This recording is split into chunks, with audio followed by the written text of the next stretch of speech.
welcome back to Jeu Magique. I'm filming this video really quickly because I didn't plan this. First of all, just to give myself a bit of credibility, I passed CATTI exam in translation and interpreting, level 1, a few years ago. Anyway, so on to the tips. I mean, there are only a few days left for your interpreting exam. We are not hoping for any miracles to happen. You cannot increase your vocabulary in the next 3 days. So the tips I'm going to share are very practical and last minute. First of all, for translation, number 1 is to bring a watch and set a deadline for the final chunk of the paper. By that I mean sometimes you spend too much time in the first few questions and then you would end up having no time at all for the final chunk, and that would be such a pity because you're going to lose every single mark in that section. So my suggestion is that you set a 40 or like 30 minutes safety zone for the final chunk, and then when you hit that last 30 or 40 minutes, just leave whatever you haven't finished and then jump straight to the final section so that you at least make sure you can have some points for each section of the paper. I forgot to bring my watch when I was taking my CATTI exam, and I was really lucky because one of the invigilators lent me her watch. So, I mean, I couldn't have done this without her. Tip number 2 for proofreading. When you do Chinese to English proofreading, pay attention to the grammatical structure. By that I mean one sentence can only have one set of subject, verb, and object. If you keep to that rule, I think you will identify quite a lot of problematic sentences. And when you do English to Chinese proofreading, pay attention to the usage of de, because, there are 3. And if you haven't got the hang of it, just look it up. It takes you less than 10 minutes, and you will probably be very grateful for yourself if you have done that now.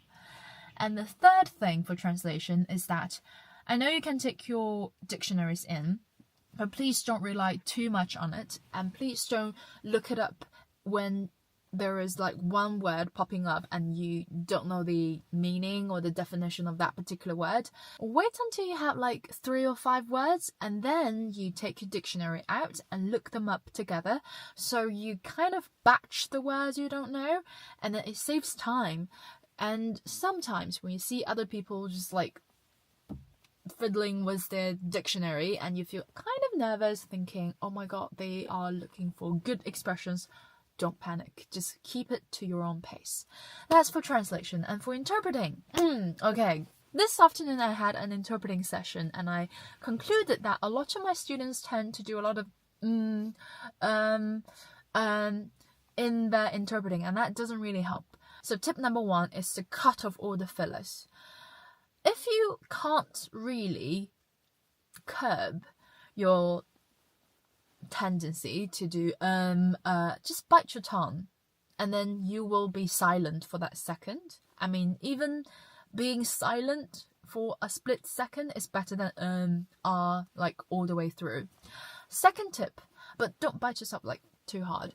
Second tip is that when you hear the first segment, just keep an eye out or keep an ear out for how long the time they have left for you, so that you kind of know in the coming questions whether you should speak faster or slower.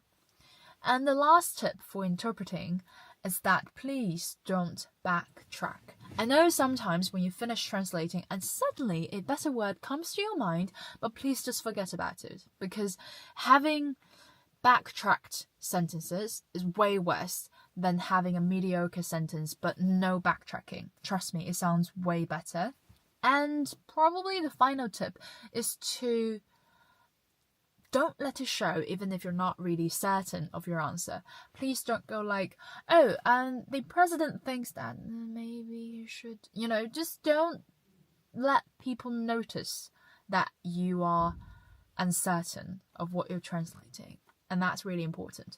Right, so these are my quick tips. I hope these tips are going to help you, and I wish you the best of luck to take CATTI exams, and I will see you in my next video. Bye. Oh, by the way, if you find this video helpful, please do share it with whoever you know is going to take the same exams. I will see you in my next video. Bye.